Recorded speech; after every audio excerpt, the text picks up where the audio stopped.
Hey, how you doing? This is John. Welcome to John's Logbox. Today we're going to be looking at DC's Who's Who Volume 11. This looks like the eyes. The eyes have it. Eyes and the beginning of the J's. The Joker. I don't know about you, but I'm tired of the Joker. I think the Joker's been overused, so I'm tired of him. We got Jade over here. Jade, I think, has been memory hold. People kind of forgot about her. I always liked Jade. Jericho. I can't stand Jericho. He was the Jump the Shark character in the new Teen Titans, if you ask me. Invisible Kid. Again, I'm not going to name them all because they're all over here. Let's look at the back cover. And I don't know who's drawing the art. I should look and see who's doing this. Is that Honeybee? I don't know if that is. We'll find out. A lot of cool characters in DC and a lot of characters I'm not 100%. Jonah Hex. I love Jonah Hex. The Thunderbolts. All right, let's open it up and check it out. Yes, I'm in a different location. I'm working overnights, and I'm on a break. I'm the only one here, so I thought I'd record a video. Okay, we got the letters pages over here. Seeing if there's any names that I recognize. No names that I recognize. Here's the credits. Ledwin, writer, editor, Marv Wolfman, Robert Greenberger, and again a cast of just legends. And let's look at the indicia. 1985. All right, here we got the Icicle. The Icicle. All American Comics. Who does the Icicle fight? Is this a Flash? Oh, it's a Green Lantern villain. The original and my favorite Green Lantern, Alan Scott. And who does this artwork over here? Art by Paris Cullins and Carl Kessel. Two phenomenal talents. It's like black and white. I know, I've always liked ice-based villains. The Immortal Man. That looks just bad proportions. Dennis Cowan and Eduardo Barado. The Immortal Man. I don't know anything about him. The Inferior Five.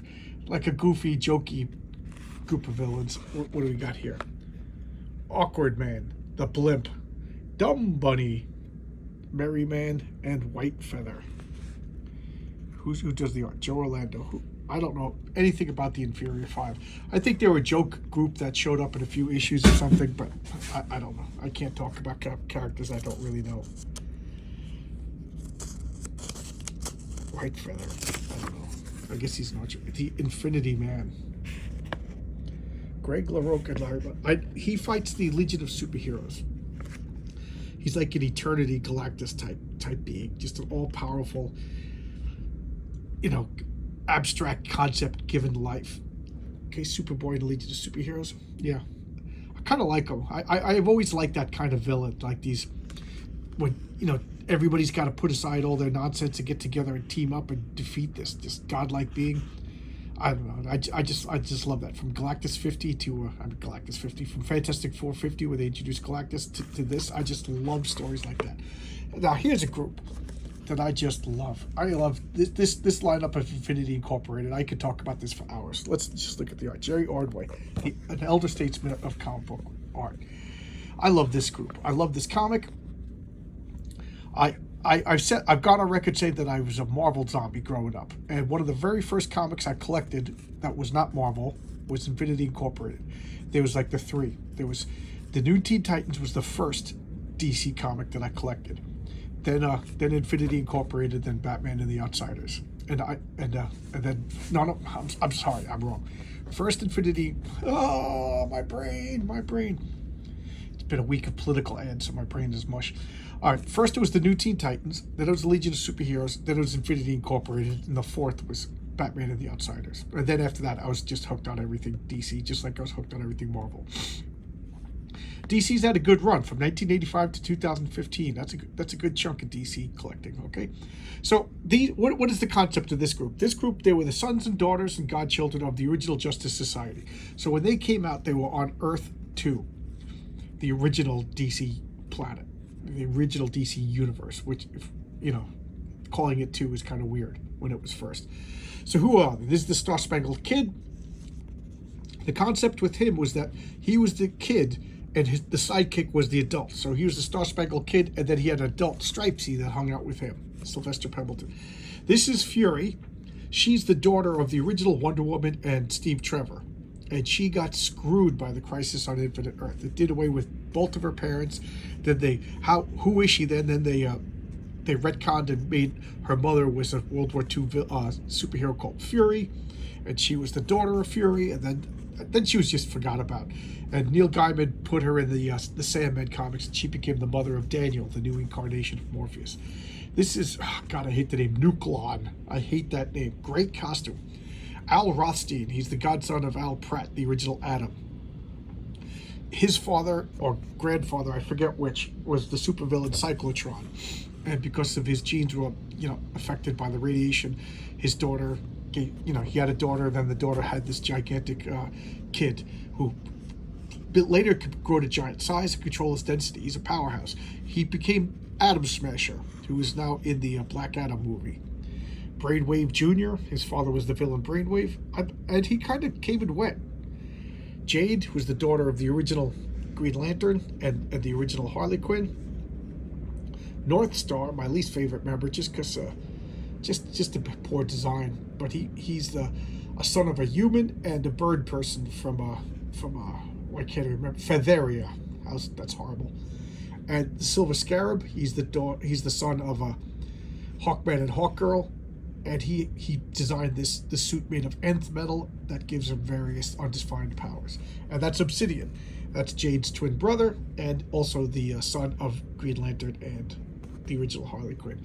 And they tried to storm the JSA and demand membership. They were turned down, and they formed Infinity Incorporated, which is a cool name, but they're not incorporated. They're not a business. So they just used the name. They should have just called themselves like Teen Infinity or whatever. But there you go. It was a good comic, but it never recovered from the Crisis on Infinite Earth. Roy Thomas, the creator and writer, he just started fixing continuity rather than telling good stories, and the comic just suffered and got canceled. I liked it. This was their headquarters. Who cares? Even much as the Infinity Man. This is what the Forever people could form the Infinity Man, kind of like the Lensman would form the Unimind. And the Eternals. Jack Kirby copied himself a lot. Yep, Jack Kirby. I don't know much about him, as I don't know much about the Forever people. I gotta get some of those comics. I really do. The Justice Gang. So they fight the Justice Society. That's Poison Ivy, the original Scarecrow. What's that? The Tattooed Man. Oh, their names are right here. The Tattooed Man. The Shadow Thief. I always liked the Shadow Thief. Kronos, Mirror Master. Libra. Okay? They showed up in Infinity Incorporated a few times. The Injustice Society of the World. Same thing. There's Brainwave. Perdegaton, just a time traveling Nazi. Who's this guy again? I forget. Oh, the Wizard. Yeah. What's her name? The Huntress. I always liked her. This guy's an immortal caveman. What the hell? Vandal Savage. Yeah.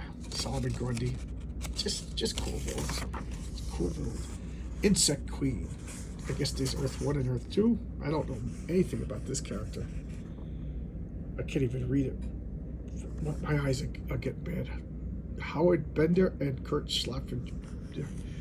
I don't know anything about them. I always loved insect-based villains. I assume they're villains. Okay. Yeah. Okay. Oh, that's Lana. Lana Lang turned. Okay. And so there you go. Just like, I guess, what's his name? Jimmy Olsen turned into Elastic Kid. She turned into Insect Queen. The Invisible Destroyer. Well, what good's being invisible when you got this big purple suit? Orange and purple. There's a combo you don't see too much. Fights the Green Lantern. Who drew this? Jerome Moore and Carl Kessel. So he fights the Green Lantern. I don't know anything about them. I love this old-fashioned look, though. That is just a cool costume. So you're the Invisible Destroyer with a purple and orange suit. There you go. That makes sense. The Invisible Kid. At least when he turns invisible, his costume turns invisible, too. And he's in the Legion of Superheroes. Kurt Swan and Algo. Just classic comic book artist. I love the Legion of Superheroes. And here's the second Legion, the second Invisible Kid. That's just a great costume. Just simple and elegant. I say that all the time. Just simple and elegant. Arthur Adams. He could draw anything. I mean, so can any artist, but you know what I'm talking about. Whatever he draws just looks amazing. Just cool. Just that is just a cool design. I, Vampire. Okay, this is by Tom Sutton and Dick Giordano. House of Mystery 290. So it's a vampire story. Just I guess this was in the 70s competing with the Tomb of Dracula. I don't know much about him. IQ. Who does he fight? He fights Hawkman. I know nothing about Hawkman's villains. Murphy Anderson. Yeah, IQ. So I guess he's a genius. I don't know anything about that character. The Iron Major. Looks like a Nazi. Joe Kubert. Our Army at War 158. Yeah, so this is some sort of a Prussian, German, Proto-Austrian, I don't know. Just stereotype bad guy. Iron Wolf by Howard Chaykin. Yep, I recognize Howard Chaykin before I even read it. Weird Worlds. So I guess this was like a sword and sorcery, science fiction type villain. I don't know anything about him. I think I have the comic, and I'm sure I read it, but I don't remember. Jade by Jerry Ordway. Yeah, she showed up in... excuse me. She was the daughter of the original Green Lantern and the Harley Quinn. She's got Green Lantern abilities that are like intrinsic to her, like she doesn't need a ring or anything like that.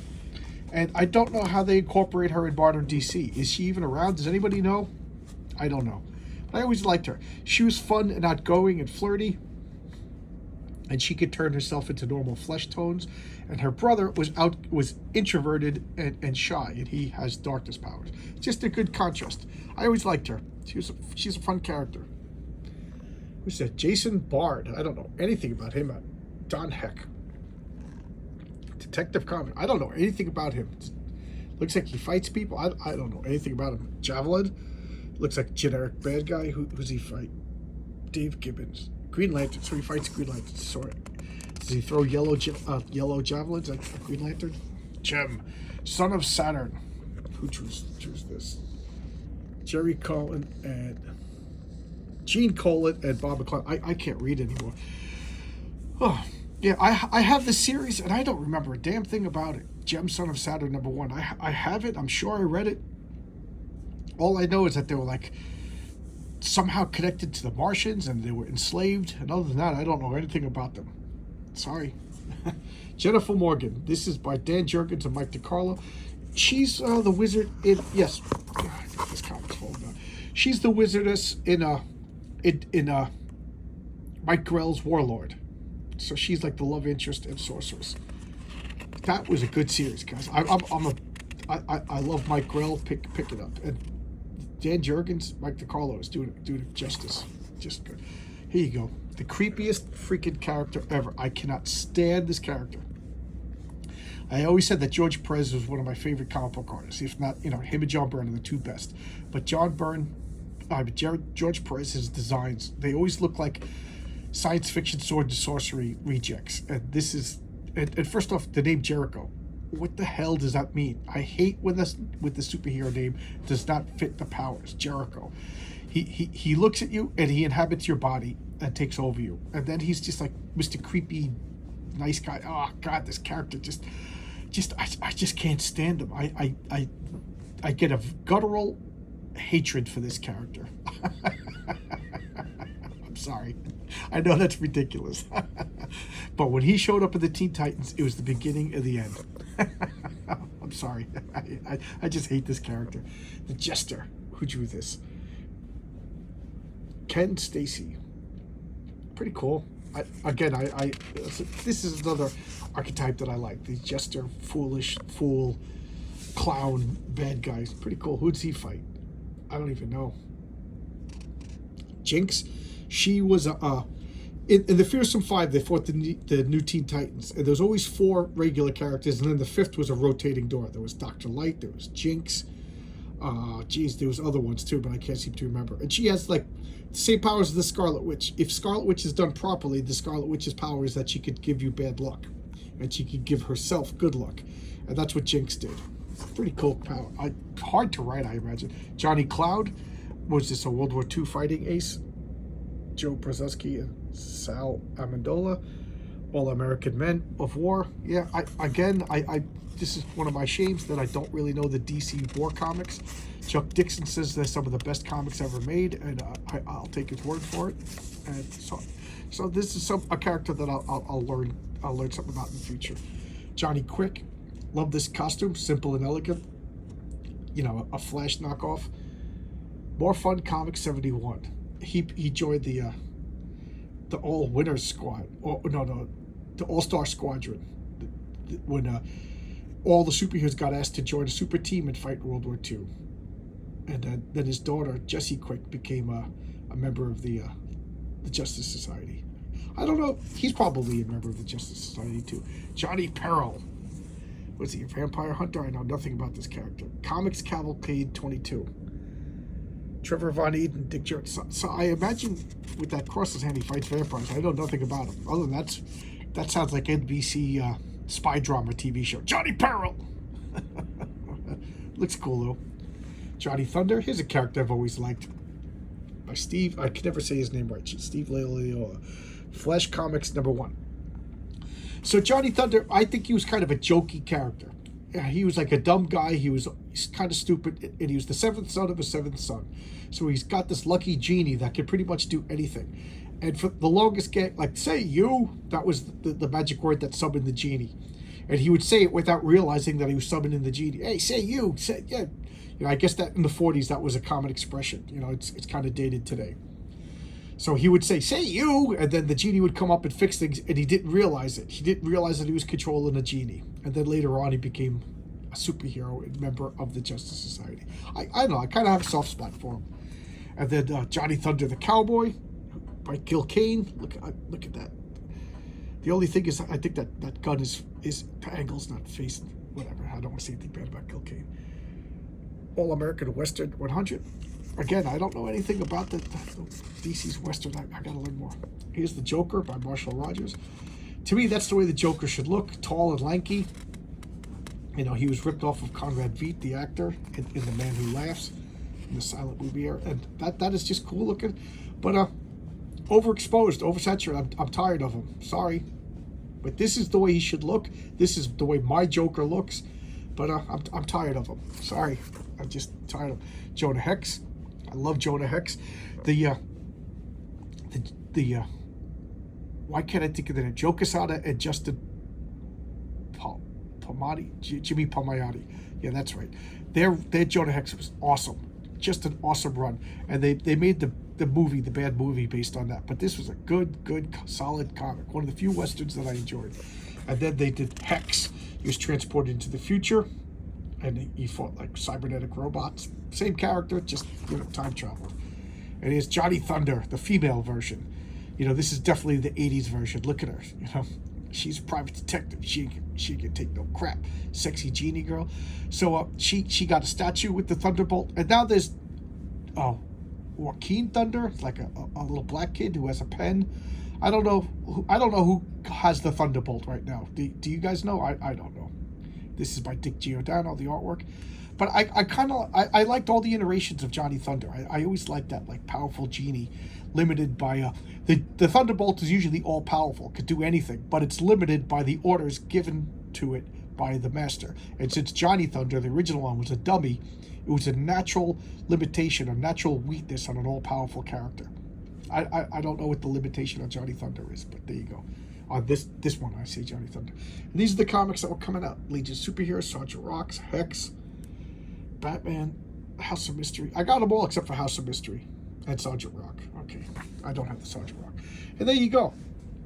This is the latest installment of Who's Who by DC Comics, Volume 11. And here's where I am. I'm at work right now. I'm a construction worker. Just taking a break.